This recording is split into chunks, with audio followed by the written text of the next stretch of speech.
Hey everyone, it's Lexie. So in today's video, I'll be sharing with you all the books that I ended up reading in the month of December. So every time December comes around, I'm like, okay, I'm gonna have all this time to read.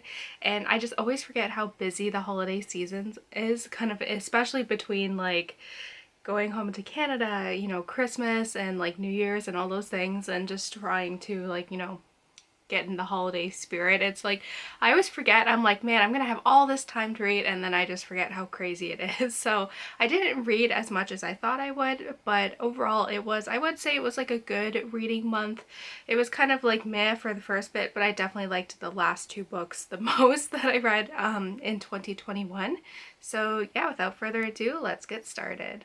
So starting out, I first have All the Ways We Said Goodbye by Beatriz Williams, Lauren Willig, and Karen White. And this is kind of a multiple perspective historical fiction novel. And so it follows kind of three different women in different eras of kind of the World War. So we follow this French I don't even know what her actual like title is. She's like a French heiress, I guess is like the way they describe it in the book, during World War One, and she ends up kind of getting trapped in her kind of family's kind of castle, and so the Germans obviously come and invade that, and it follows her trail to resistance. Then we follow her daughter during World War II, who becomes a spy for the Allies, and kind of her story there.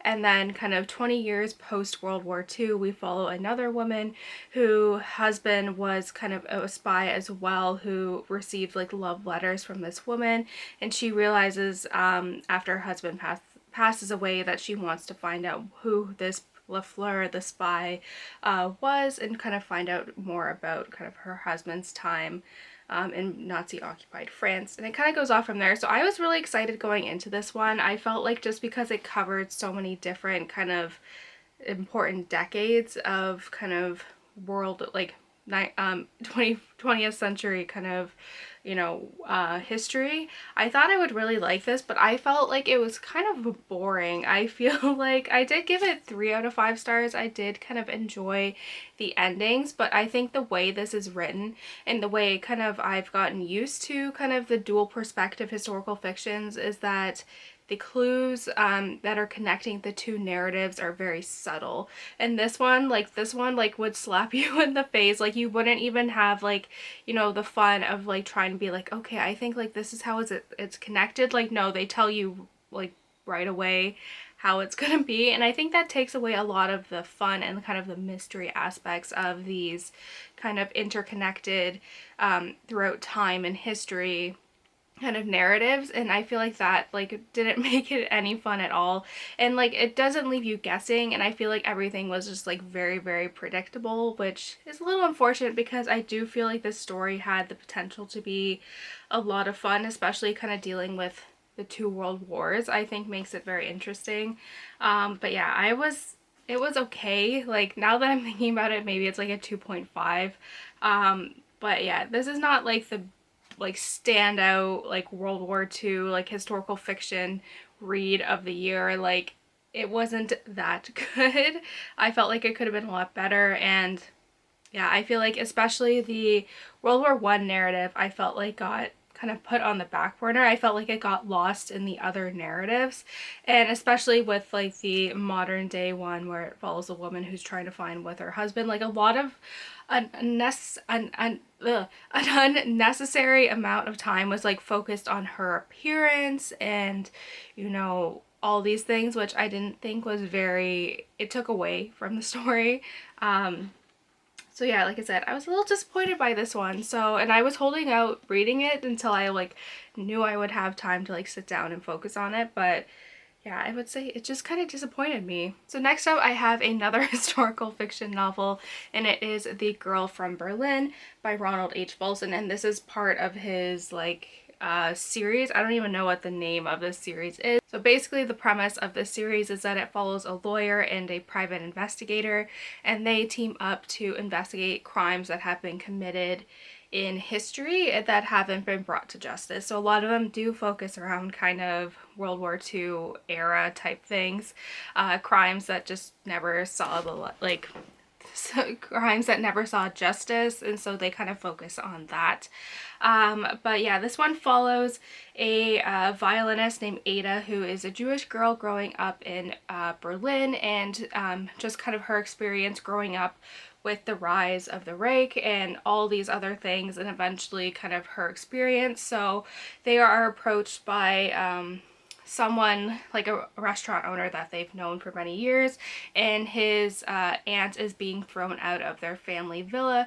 This company is claiming that they never had the right to this property, so they kind of investigate this. So the aunt gives them this kind of diary entry, like novel type thing, that kind of explains the history of kind of the villa and everything leading up to it.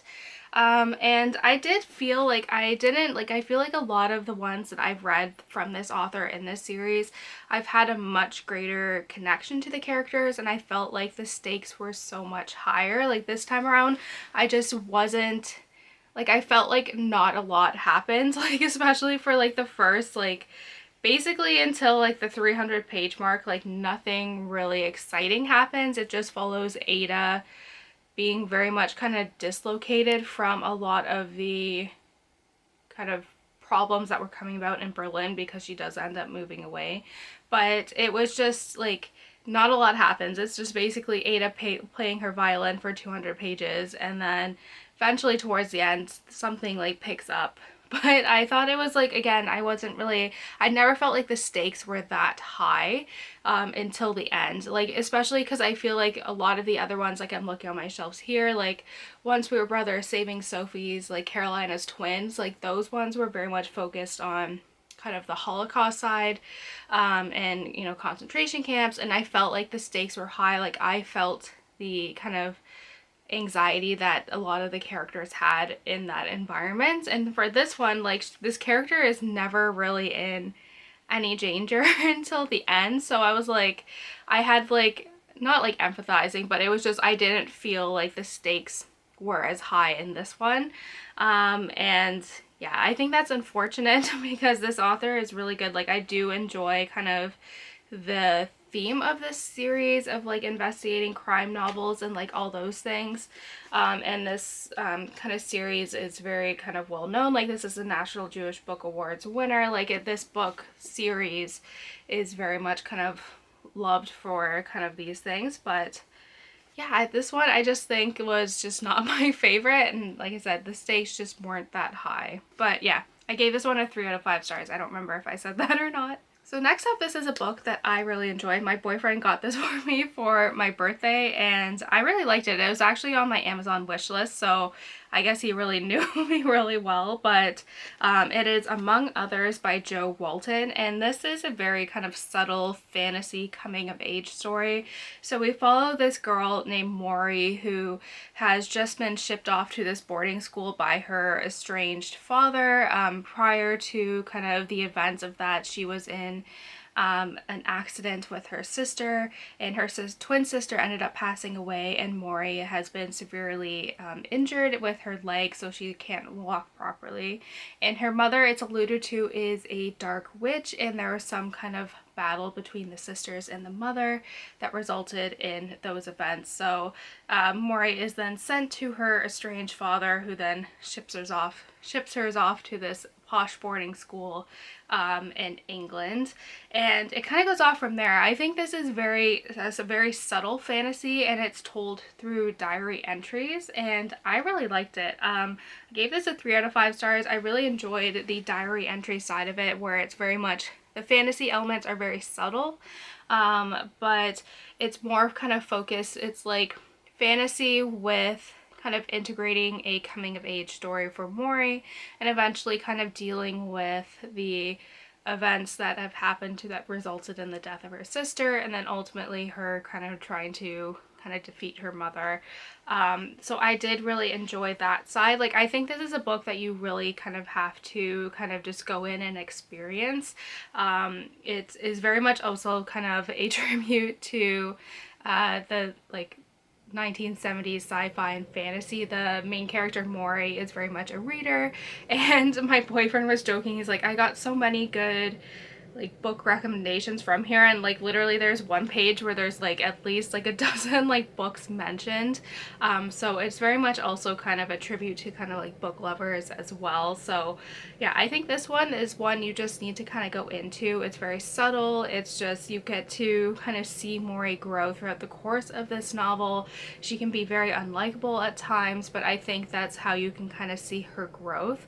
And the kind of fantasy aspect in here is really interesting. Like I said, it's very subtle, but basically it's like she has the ability to kind of see, you know, people, like the creatures in the forest, that like the magical creatures in the forest, and she has the ability to do spells and those type of things. So it's not like really heavy duty fantasy. It's very subtle. It's very much kind of witch focused, if that makes sense. So it's more kind of focused on the earth and kind of all those things.